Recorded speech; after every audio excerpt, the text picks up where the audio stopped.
First up tonight, Ardmore police investigating a shooting that left a man in critical condition.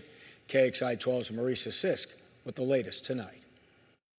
Ardmore police were called to a shooting at the Econo Lodge on West Broadway Thursday night. It was reported 2 shots were fired in a hotel room. There, they found 2 men, brothers, one with a wound to his head and the other rendering aid. Medical responders flew the wounded brother to the hospital in critical condition, and police started their investigation. They say it appears to be an accident. I believe he had it out and he was trying to perform maintenance on the firearm and it discharged. But they're looking into possible negligence as they discovered alcohol was involved. It was just a tragic situation where mishandling of a firearm coupled with the potential of being intoxicated probably led to this accidental discharge. No names have been released, and police say nobody else was hurt. The uninjured brother was released after questioning, but police are still investigating to determine if negligence was a factor. Officers remind gun owners to be responsible when handling a gun. It's just consciously